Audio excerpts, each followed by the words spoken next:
Hey, hello, folks. Welcome to Pro Trader Strategies. My name is Eric Wilkinson, and this is Spotting the Trade.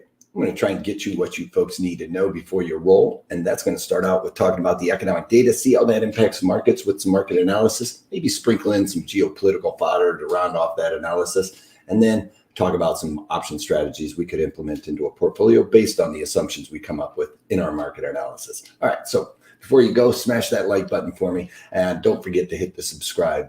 The little bell will let you know when I pop in unannounced. All right, so economic data across the pond, really not a whole lot going on there.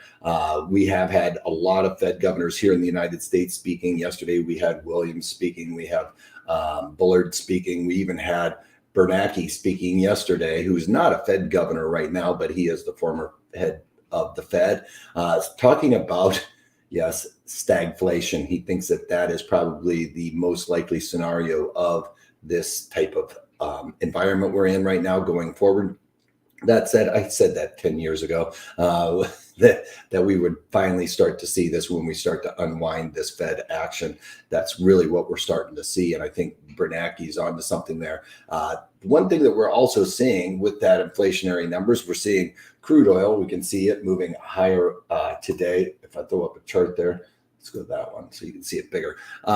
Crude oil continue to moving higher. It's up into the 115 handle. Looks like gas prices are going to continue to creep as well with this demand, lack of supply coming out of crude oil, high demand. We're seeing that come in with the manufacturing numbers, albeit some of the manufacturing numbers like Empire State came in a little bit lower than expected. But our PMI numbers, the Purchasing Managers Index that we've been seeing, forward-looking numbers, those are showing actually some strength going forward. And I was a little bit concerned about that. The purchasing managers not seeing the right kind of demands coming in. You heard those kind of thoughts coming through my mind. But core retail sales and retail sales actually came in a little bit better than what was expected here. With core retail sales, remember, you're going to strip out transportation items because they're going to fluctuate in the timing of when people buy those things. But that came in higher than expected at 0.6%, expected to be 0.4%. Now, when you add back in those automobiles, well, there's not a whole lot of selection out there. As a matter of fact, you see people driving through car dealerships now rather than getting out and walking around. That number came in light, a little light, coming in at 0.9%, expected to be 1%. Now, when we look at the revisions, those revisions actually got revised quite nicely. If we look at the core retail sales, stripping out the automobiles, that was revised up 1 full percentage point on the back end there. And the retail sales, when you add back in automobiles, was up 0.7%. So really nice beat on those revisions there. Quite a surprise seeing that. Then on the flip side of that, we're starting to see some of the earnings come in. Walmart coming in, Home Depot doing very well right now. It looks like some of these brick and mortars that are catering to some of the lower priced entry point price points, I should say, are doing very well. So Walmart making a push. I'll pull up a chart of Walmart here in a minute. Those companies are doing very well. So that's going to play into this as well. We've got capacity utilization, industrial production a little bit later on today, so keep an eye on that. Business inventories is also coming out. We don't want to see those business inventories really start to rise, which is something that has been something to show up here. We're not wanting to see inventories rise in the summer when we don't have that type of capacity to really move that inventory. There's nothing coming up in the summer. I don't think Father's Day is going to be a big driver here, folks. All right, so we've got crude oil moving a little bit higher. We'd like to see that come off. That would help some of these inflationary pressures across the board, because keep in mind, we're using gas to move gas right now, which makes that a little bit more expensive.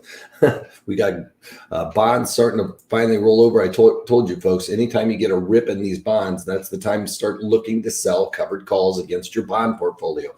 That's the part of the portfolio nobody tries to hedge. I don't know why we talk about it in videos, how to hedge that bond portfolio in a rising interest rate environment. Remember, your portfolio is based on the price of the bond. It's not based on the interest rate. When people run to chase yield, which you can't do and get ahead of, then they sell the bonds and try and buy a higher priced yielding bond, and that is going to really start to cause this to fall over. You cannot chase that and make up for that yield. The only way to really do it is with covered calls. I talk about those dynamics in these videos, so please check that out right now.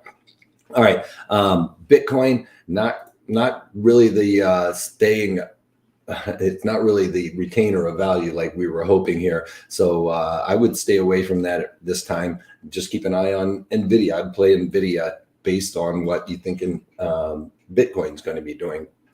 VIX coming off. That's because we're getting some follow through today in the markets. Yeah, NASDAQ was just a little bit off yesterday, making a rebound today. I think we're going to probably end up coming back to the lows of the previous bounce there. So keep your eyes out for those lines in the sand for a market bounce here. We're kind of already back there with the Dow Jones Industrial Average, but something with the Dow Jones, I didn't expect it to have the real sell-off like the NASDAQ, as folks would be taking money out of the NASDAQ and rotating into some of these blue chip stocks. E-mini S&Ps, I think it's got a little bit further to go, back probably up to this Fibonacci here. So let's call it 41,050 is the next trade there. That's going to line up quite nicely with this value area low. So the next line in the sand for a bounce there. If we can break through that, that means we're going to be breaking this negative pattern that we've been having. So that would be a sign that we have the opportunity to start getting involved again. But until then, it's still a lower low, lower high, which is indicative of a bearish market here. E-mini S&Ps really quiet yesterday. You can see pretty flat throughout the day, just really back and forth, news dependent, whatever the talking heads are saying. So very fragile right now. There is not a lot of follow through to this rally. It is more of a, maybe this is a time to start buying in just a little bit in teenies, maybe the first round, if you will. That's kind of what I've been talking. If you're selling puts, sell them small. This is the first round, maybe a half a tranche or even a quarter of a tranche of what you're normally accustomed to trading. Start layering in those at these levels, because with selling puts, we would be another 10% lower before we started getting hit on those, especially with the volatility as high as it is right now. We can get really great strike location for these underlyings that we'd be willing to look to add to our portfolio. Now, Caterpillar right here, but let's take a look at Walmart. Walmart making some moves here. You can see wow, that's actually off quite a bit now. Earlier on this morning, the indication was that it was going to be higher on that morning call from their earnings, coming out a little bit better than what was expected. You can see they beat the street by 15 cents on that headline number. I would expect Walmart to start getting some move to the upside. Home Depot is another one that was looking like it was going to be pretty bullish here. You can see it is up almost $10 on the day, so trading very close to 105-ish, so kind of right in this area to open. So getting a little bit of a push to the upside. Don't know what's happening with that print there on Walmart, but something that I would like to add to my portfolio is like to sell some puts in things like Home Depot and in Walmart, especially at these levels. If we got into Home Depot, let's just take a look at this first blush. I can't pull up my platform because of the powers that be. Anyway, if I was going to look to sell some puts at around the level that I talk about, that's around 260. So we can pull back up this chart and squeeze it down 260. You can see down at around this level, nice area. Let's just pull it out to a 3-year chart. And this is on a weekly kind of thing. So, 260 right here at this last low, that would be a nice little tweezer bottom there. So opportunity for good strike location. Those are the things I'm talking about. With volatility as high as it is, you can get great strike location. Selling around the 260 here. I was talking about Walmart a little bit earlier.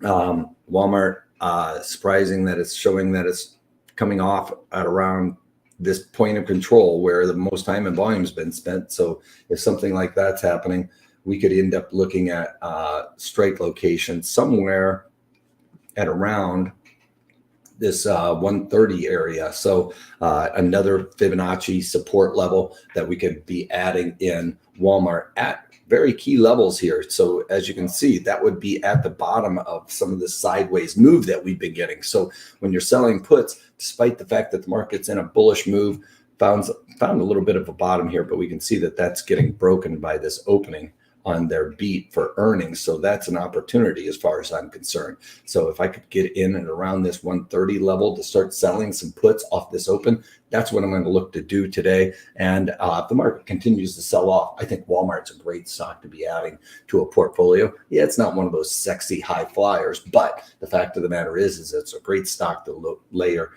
covered call strategies on, similar to like what we were talking about with IBM in some of these webinars. So when we're talking about trying to lower cost basis, stay diligent in our portfolio, these are the types of stocks that we can easily do that with by selling some calls, because it has finite, pretty good support resistance levels that we can trade on. All right, so that's all I got. I'm going to be looking at trying to sell those 130 puts in the morning off this open, and we'll see how it goes. I'll let you know tomorrow. All right, so if you can't take that, take it easy.